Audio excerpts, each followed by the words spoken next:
안녕하세요. 미주미정입니다. 미국 주식과 미국 정치를 토론하는 채널인데 미- 어, 라디오처럼 들으셔도 될 것 같아요.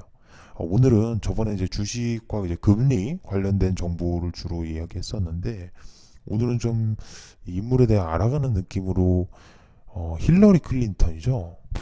미국의 이 여성 정치인에 대해서 리뷰를 좀 하면 어떨까? 이 사람에 대해서 이 사람이 어떤 인생을 살았는지, 이 사람이 어떤 업적을 이뤘는지 이런 걸 리뷰를 하면 어떨까 해서 오늘 힐러리 클린턴에 대해서 좀 이야기를 하고자 합니다. 예. 우선 힐러리 클린턴은 이 미국에서 힐러리의 이미지는 굉장한 약간 정치적 엘리트, 기득권층 이런 이미지가 굉장히 강합니다. 여성임에도 불구하고 그런 어떤 굉장히 소수만이 막 가입할 수 있는 뭐 그런 엘리트에 막 소속이 돼 있다 힐러리가 뭐 이런 음모론도 막 정말 많을 정도로 굉장히 논란이 많은 인물이에요. 근데 이제 인생사를 보면 이제 힐러리가 어떤 인생을 살았는지 보면 이 사람이 어떤 사람인지 알 수 있는데 힐러리는 어렸을 때부터 굉장히 고집이 셌다고 합니다. 예, 굉장히 고집이 셌고 심지어 그 당시 이제 여성이 전혀 대우받지 못하던 그런 미국의 시기에 이제 살았는데 사실 지금도 성차별은 이제 존재를 하고 있는데 그 당시에는 이제 지금보다 더 심했죠. 근데 그 당시에 남자가 할 수 있는 건 여자도 할 수 있다. 이런 걸 배우면서 자랐어요. 그러니까 여성은 남성에 비해서 전혀 딸리지 않는다. 전혀 부족한 것이 없다. 이런 걸 이제 힐러리가 배우고 자란 거죠. 근데 힐러리는 저는 어렸을 때 굉장히 공부를 좀 잘했어요. 그래서 한국은 이제 잘 모를 수도 있는데 한국 분들은 그 미국에 오신 분들은 다 압니다. 웰즐리 여자대학교라는 웰즐리 여대죠 여대. 근데 여대를 여기 입학을 합니다. 웰즐리 여대는 이 미국에서는 굉장히 명문 여자 대학입니다. 거의 최고라고 쳐줄 여대 중에서 제일 좋은 대학교라고 쳐줄 정도로 최고로 좋은 대학교인데 여기에 진학을 하게 됩니다. 그래서 이 웰즐리 여대를 이제 졸업을 하고서 이제 대학원이죠. 로스쿨 법학대학원. 로스쿨에 이제 진학을 하게 됩니다. 여기서 이제 한 살 어리죠. 빌 클린턴이 이 본인의 남편, 현재 남편 빌 클린턴을 만나게 돼요. 예일대 로스쿨에서. 그래서 이 빌과 같이 있기 위해서 졸업도 1년 늦추고 또 변호사 시험에 아칸소 빌 고향이죠. 아칸소주에서 합격해서 바로 아칸소로 또 가게 되죠. 예. 그래서 아칸소로 이제 이사를 가게 됐는데 이제 주지사 재선에 실패를 하고 2년 뒤에 재기에 성공합니다. 남편이. 그래서 남편이 일단은 먼저 정계에 발을 들였죠. 힐러리도 그 남편이 이제 내조 활동을 하면서 적극적으로 이 정치 활동에 관심을 보이기 시작했는데 대표적으로 이제 92년도에 빌 클린턴이 미국 대통령에 당선이 되죠. 근데 힐러리는 당연히 아내니까 영부인이 됩니다. 근데 이제 기존의 영부인들이 하는 역할은 이미지 메이커 역할이에요. 그러니까 굉장히 이렇게 내조를 이제 묵묵히 내조를 하는 역할 또는 백악관을 예쁘게 꾸미거나 정원을 예쁘게 꾸미거나 백악관 인테리어를 맡거나 이런 조금 어 굉장히 이미지를 관리하는 역할인데 힐러리는 로스쿨을 졸업한 만큼 또 본인이 정치에도 관심을 보인 만큼 굉장히 다른 모습을 보여요. 그래서 이 백악관에 이 영부인 집무실을 두는 관례를 깹니다. 네. 백악관 본관에는 원래 영부인 집무실을 절대 두지 않습니다. 그래서 서관의 그 관례를 깨고 서관 웨스트윙이죠. 대통령이 있는 이제 웨스트윙. 여기에 이제 집무실을 둘 정도로 정치에 굉장히 관심을 보입니다. 근데 그런 힐러리였는데 이제 위기가 닥치죠. 빌 클린턴이 재임 시절에 모니카 르윈스키라는 비서관이 있습니다. 이 모니카 르윈스키는 이 백악관의 비서관이었는데 이 빌 클린턴에게 나는 그동안 성추행을 당했다. 이 어떤 성적 관계를 백악관에서 맺어왔다라고 폭로를 하게 됩니다.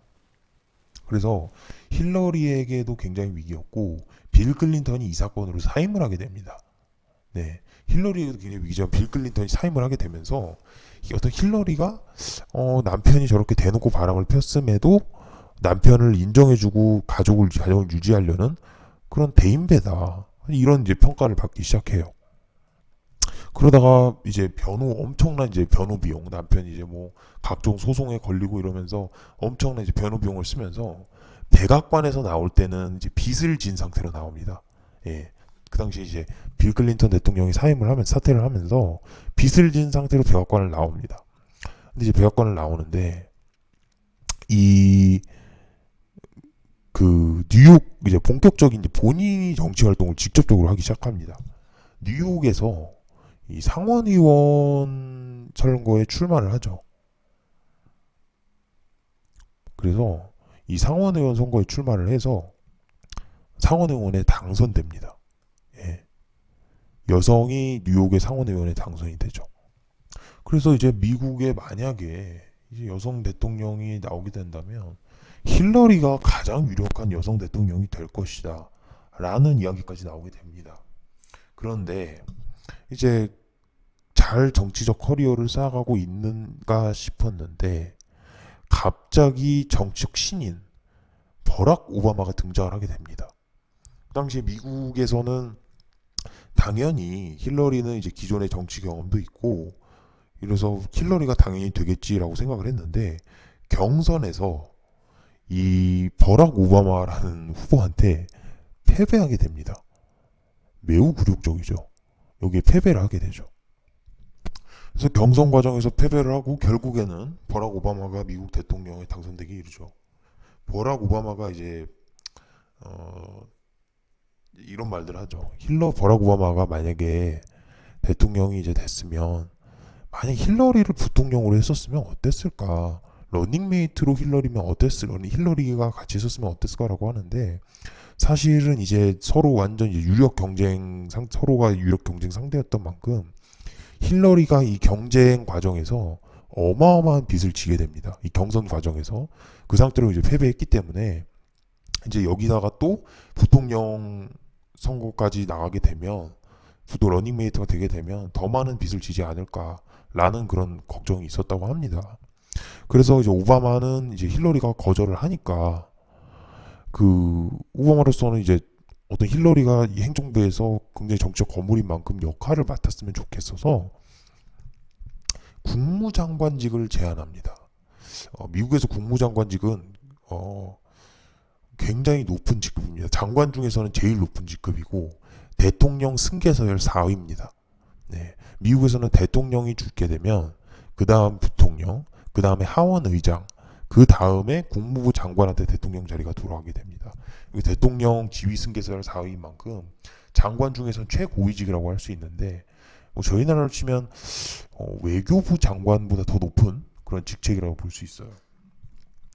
그랬는데 힐러리가 이거를 수락을 하게 되죠. 근데 문제는 이 힐러리가 국무부 장관이라는 고위직을 맡으면서 굉장한 어떤 안티 이미지를 많이 쌓게 됩니다.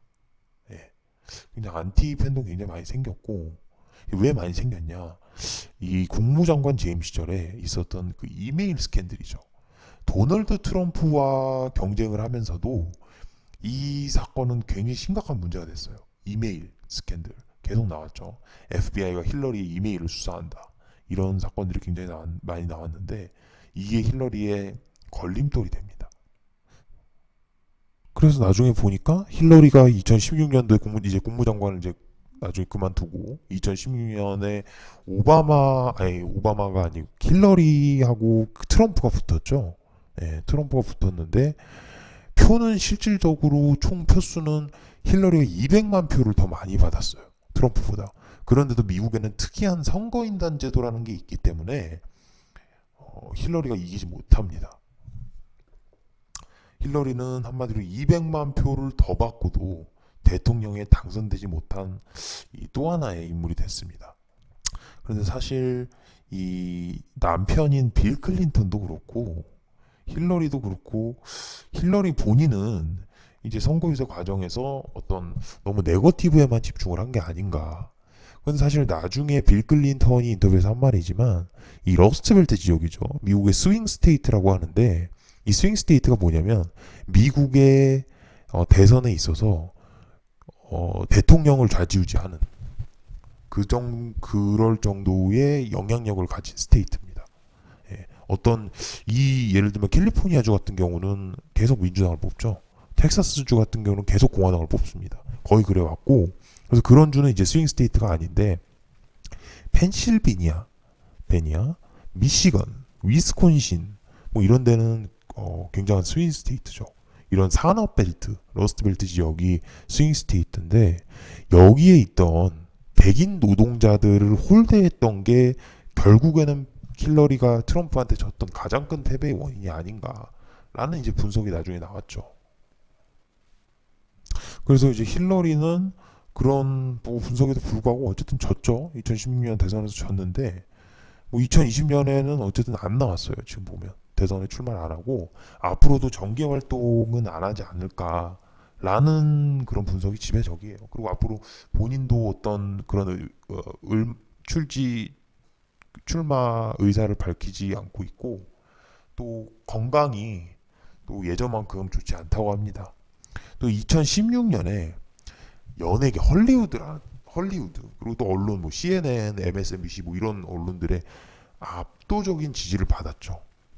또한 이 기업들에서 정말 어마어마한 그 거대 후원을 받았기 때문에 사실 2016년 대선에서는 힐러리가 이길 거다라는 게 기정사실이었어요. 그럼에도 불구하고 힐러리가 졌죠. 예. 그래서 이 엄청난 기회가 있었는데 사실 졌기 때문에 앞으로 힐러리가 나올 확률은 거의 제로에 가깝다. 저는 이렇게 봅니다. 네, 그렇게 해서 오늘은 이 힐러리 클린턴이라는 인물에 대해서 알아봤고요. 구독과 좋아요는 큰 힘이 됩니다. 미주미정이었습니다. 영상 시청해주셔서 감사합니다.